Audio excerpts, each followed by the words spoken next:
তো hello viewers, আজকে আপনাকে এমন একটা গুরুত্বপূর্ণ সেটিংস সম্পর্কে বলবো যেটা প্রত্যেকটা স্মার্টফোন ব্যবহারকারীরই প্রয়োজন।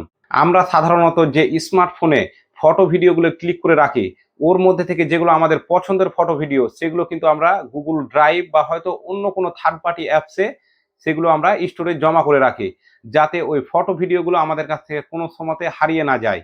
তো সেই অ্যাপসগুলো কিন্তু আমাদেরকে একটা লিমিটেড স্টোরেজ দিয়ে থাকে, 8 জিবি বা হয়তো 5 জিবি বা হয়তো 10 জিবি। সেই স্টোরেজটা ফুল হওয়ার পরে কিন্তু এক্সট্রা ভাবে যে আমরা ফটো ভিডিও রাখতে গেলে আমাদেরকে টাকা কাটাতে হয়।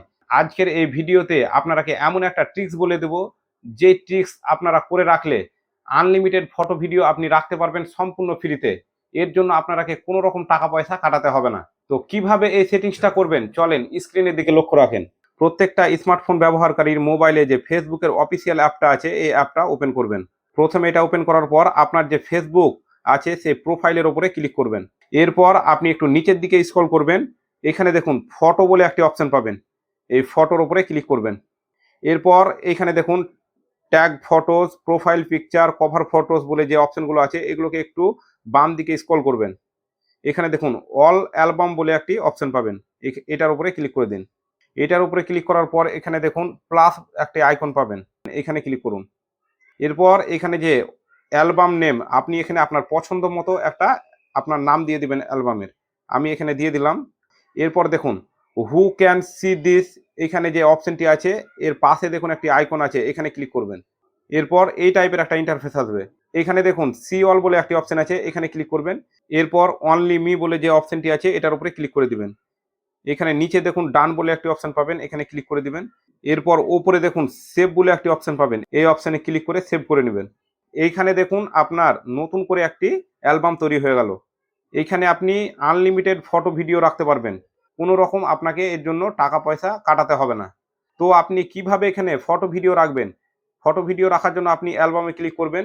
এরপর দেখুন এখানে অ্যাড টু অ্যালবাম বলে একটি অপশন পাবেন, এখানে ক্লিক করবেন। এরপর আপনি এখান থেকে আপনার পছন্দের ফটোগুলো সিলেক্ট করে নেবেন। এরপর নেক্সট বলে যে অপশনটি আছে নিচে, এটার উপরে ক্লিক করবেন। এরপর দেখুন ওপরে নেক্সট বলে যে অপশনটি আছে এখানে ক্লিক করে দিবেন। এরপর আপনি ওপরে যে পোস্ট বলে অপশনটি পাচ্ছেন এখানে ক্লিক করে দিবেন।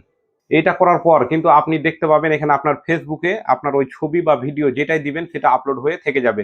এরপর এখানে আপনি দেখতে পাবেন ছবি বা ভিডিওর পাশে আপনি যাবেন, এখানে দেখুন আপনার নামের ঠিক নিচে দেখুন একটি তালা চিহ্ন থাকবে, তালাটা কিন্তু লাগা থাকবে। এটা কিন্তু আপনি ছাড়া অন্য কেউ দেখতে পাবে না। আপনি যখন হয়তো ইচ্ছা হলো আপনি রিকভার করে নিলেন, বা হয়তো আপনি স্মৃতি হিসাবে রেখে দিতে পারেন। আপনারা হয়তো ভাববেন যে ফেসবুক থেকে বেরিয়ে যাওয়ার পর কিভাবে আবার ওই জায়গাতে আমরা ফটো ভিডিও আপলোড করব। এর জন্য আবার আপনি ফেসবুকটা ওপেন করবেন। ফেসবুকটা ওপেন করার পর আবার আপনার প্রোফাইলের উপরে ক্লিক করবেন। প্রোফাইলে ক্লিক করার পর নিচের দিকে একটু স্ক্রল করে আসবেন। নিচের দিকে স্ক্রল করে আসার পর আবার যে ফটো বলে যে অপশনটি পাবেন এখানে ক্লিক করবেন। এখানে ক্লিক করার পর আবার সেম ভাবে আপনি একটু স্ক্রল করবেন বাঁদিকে, এখানে দেখুন অল অ্যালবাম বলে লেখা আছে, এটার উপরে ক্লিক করে দিবেন। এরপর আপনি যে প্রোফাইলটা তৈরি করেছিলেন এখানে দেখতে পাবেন, এই প্রোফাইলের উপরে ক্লিক করে দিবেন। ক্লিক করার পর আপনি আবার এই প্লাস আইকনে ক্লিক করে দিবেন। প্লাস আইকনে ক্লিক করার পর আপনি আপনার যে ফটো ভিডিও ছাড়তে চাইছেন আবার আপনি সেগুলো সিলেক্ট করে আবার ওখান থেকে ছেড়ে দিবেন। তো ভিডিওটি যদি ইনফরমেটিভ মনে হয় তো ভিডিওটি লাইক করে দিবেন, আর এই ধরনের ইনফরমেটিভ ভিডিও পাওয়ার জন্য আমার পেজটিকে ফলো করে রাখতে পারেন।